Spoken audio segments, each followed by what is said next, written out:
Welcome back.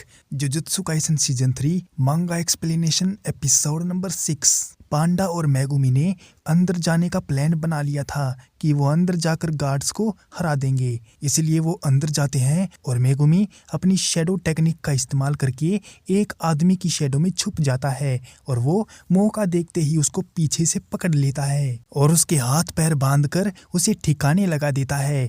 पर तभी पीछे से एक और गार्ड आने लगता है तो मेगुमी उसकी भी शैडो में छुप जाता है और उसको भी ठिकाने लगा देता है। और वहीं दूसरे दो गार्ड्स को पांडा मीठी मीठी बातें करके बहलाने लगता है, लेकिन वो उसको अच्छी तरह से जानते हैं और पांडा अपनी असलियत बाहर आने पर उन दोनों को पीट देता है और छत पर मेगुमी के पास चला जाता है जहां पर वो पहले से ही पांडा का इंतजार कर रहा होता है। लेकिन तभी उनकी नज़र वहां पर खड़ी किरारा पर पड़ जाती है तो वो उसे देखकर हैरान हो जाते हैं, क्योंकि उन्हें लगा था कि वो हकारी के रूम के अंदर चली गई है। उन दोनों को देखते ही किरारा घबरा जाती है और उसे समझ में आ जाता है कि यूजी और ये लड़का दोनों यहाँ पर घुसपैठ कर रहे हैं। इसलिए वो जल्दी से अपना फ़ोन निकालती है हकारी को अलर्ट करने के लिए। पर तभी पांडा और मेगुमी उसको रोकने की कोशिश करते हैं। मेगुमी डिवाइन डॉग का इस्तेमाल करता है पर अचानक से वो डिवाइन डॉग पीछे की तरफ धकेल दिया जाता है। उन दोनों को समझ में नहीं आता कि ये सब क्या हो रहा है। किरारा रूम की तरफ भागती है ताकि वो हकारी को जाकर उनके बारे में बता दे। पांडा और मेगुमी उसको रुकने के लिए बोलते हैं और कहते हैं कि वो उनके दुश्मन नहीं हैं, बल्कि उनको तो उससे बस बातें करनी है। लेकिन किरारा उनकी बातें सुनने को तैयार नहीं होती और पांडा के पीछे एक स्टार लगा देती है। वो अपनी टेक्निक को एक्टिवेट कर लेती है। आगे बढ़ने से पहले चलो किरारा की टेक्निक के बारे में थोड़ा डिटेलिंग में जानते हैं। उसकी टेक्निक का नाम है लव रेंडेजवस और इसमें कुछ स्टार होते हैं। किरारा लोगों और जगहों पर स्टार मार्क लगा देती है और ये मार्क सिर्फ दिखाने के लिए नहीं होते, ये तय करते हैं कि तुम आगे बढ़ पाओगे या नहीं। और ये काम कैसे करती है? ये काम ऐसे करती है, इसमें कुछ स्टार हैं जो फिक्स नेचुरल ऑर्डर पर होते हैं जैसे आसमान में होता है। अब इसके नियम कुछ ऐसे हैं, मान लो अगर तुम स्टार ए पर हो और तुम्हें स्टार बी तक जाना है तो तुम तभी जा पाओगे जब बी ऑर्डर में ए के बाद आता हो। अगर तुम ऑर्डर तोड़ोगे तो टेक्निक एक्टिवेट हो जाएगी और तुम्हें जोर का धक्का लगेगा। अब चलो इसको भी थोड़ा समझते हैं। ये धक्का कोई साधारण धक्का नहीं होता, ये फिजिकल ताकत से नहीं रुकता। स्पीड या रो पावर काम नहीं करती, कर्स एनर्जी भी आगे नहीं बढ़ा सकती, क्योंकि ये टेक्निक रूल बेस्ड बाइंडिंग पर चलती है, ना कि पावर लेवल पर। और इसीलिए पांडा जैसा स्ट्रॉन्ग कैरेक्टर भी पास नहीं जा पाता। तो क्या हम ये मान लें कि ये टेक्निक गोजो की इन्फिनिटी जैसी है? हालांकि ये तो कुछ ज़्यादा ही हो जाएगा, लेकिन ये टेक्निक कुछ कुछ ऐसी ही है। तो फिर इसके बाद सवाल ये आता है कि वो अपनी टेक्निक में खुद मूव कैसे कर सकती है? तो किरारा अपने आप पर स्टार नहीं लगाती, या फिर उसे पूरा ऑर्डर पता होता है, इसलिए वो आराम से जोन के अंदर मूव कर सकती है और दुश्मन को भी ट्रैप कर सकती है। इस टेक्निक की कमजोरी क्या है? सही ऑर्डर में समझ लें तो अगर दुश्मन स्टार को पहचान ले, उनका ऑर्डर समझ ले, तो वो धीरे धीरे पास तक पहुंच सकता है। लेकिन इस बीच कोई अपना डोमेन एक्सपेंशन खोल दे तो ये टेक्निक वहीं पर बेकार हो जाएगी। अब हमने टेक्निक के बारे में तो समझ लिया, तो चलो स्टोरी के ऊपर वापस आते हैं।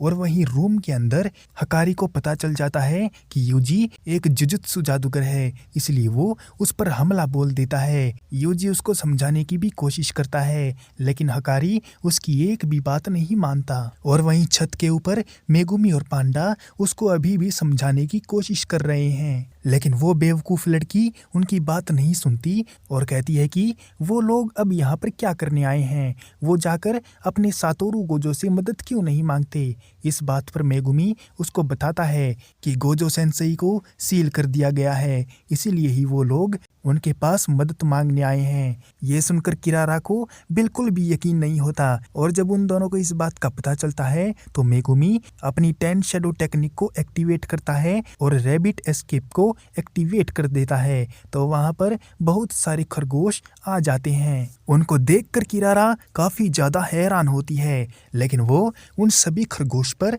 अपनी टेक्निक इस्तेमाल करती है और एक्रोक्स का स्टार लगा देती है, जिससे वो सभी खरगोश मेगुमी की तरफ खींचे चले आते हैं। इन सब से परेशान होकर मेगुमी अपने खरगोशों को वापस भेज देता है और पांडा से जानने की कोशिश करता है कि इस टेक्निक का कोई तोड़ कैसे निकालें। पर तभी पांडा अपने पीछे देखता है तो उसके पीछे भी एक स्टार लगा होता है। ये देखकर मेगुमी अपनी बॉडी को भी चेक करने लगता है कि कहीं उसके ऊपर भी कोई स्टार तो नहीं लगा। जब उसने अच्छे से चेक किया तो उसके पेट पर भी एक स्टार लगा हुआ था। मेगुमी उसकी टेक्निक को थोड़ा थोड़ा समझने लगता है और उससे बचने के लिए उसका तोड़ निकालने की सोचने लगता है। पर तभी किरारा एक छलांग लगाती है और पास वाली कार पर एक स्टार लगा देती है, जिससे वो कार तेजी से उड़ती हुई पांडा की तरफ आकर बढ़ती है और उससे टकरा जाती है। मेगुमी उसको सावधान करता है, बताता है कि वो कार को जितनी बार भी दूर फेंकेगा तो वो कार वापस से उसके पास चली आएगी, क्योंकि उसके ऊपर स्टार लगा हुआ है। फिर मेगुमी के दिमाग में एक प्लान आता है और वो जल्दी से एक दूर सी जगह पर भागने लगता है, क्योंकि वो जानता है कि वो ऐसे तो लड़की के पास बिल्कुल भी नहीं जा पाएंगे। और जैसे ही मेगुमी उस जगह पर पहुंचता है तो किरारा फिर से अपने अटैक करती है, पर अचानक से डिवाइन डॉग पीछे से आकर उसको पकड़ लेता है।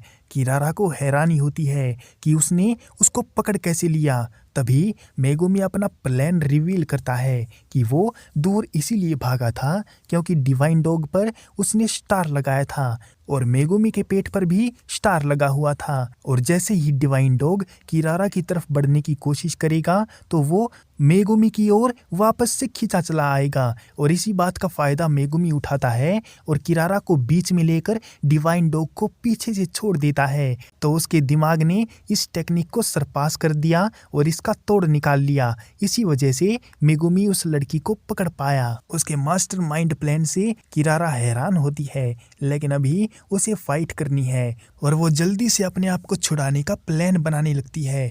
पर तभी अचानक से मेगुमी उसको छोड़ देता है और उसके सामने झुक जाता है। वो प्यार भरे लहजे में उससे रिक्वेस्ट करता है कि वो एक बार उनकी बात सुन ले। और जैसे ही किरारा उनकी बात सुनने के लिए रेडी होती है कि तभी एक जोर की आवाज आती है।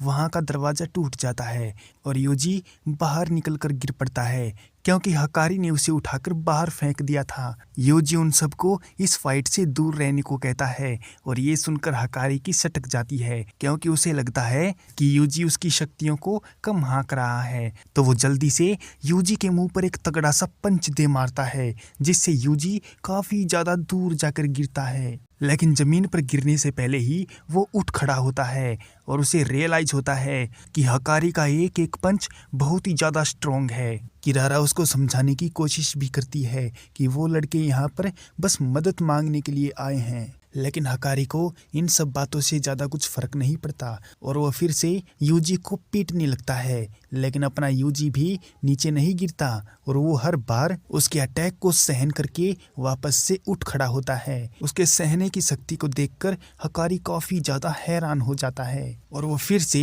यूजी को एक तगड़ा सा पंच मारता है और ये वाला पंच बहुत ही ज़्यादा खतरनाक था। इससे यूजी काफ़ी ज़्यादा दूर जाकर गिरता है और उसको पड़ा हुआ देखकर हकारी उसको मरा हुआ समझ लेता है।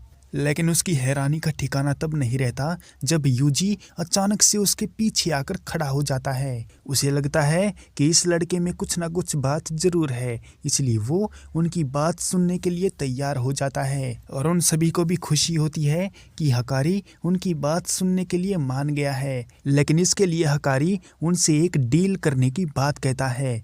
फिलहाल के लिए इस एपिसोड को यहीं पर एंड करते हैं और इसके आगे की स्टोरी नेक्स्ट एपिसोड में देखेंगे।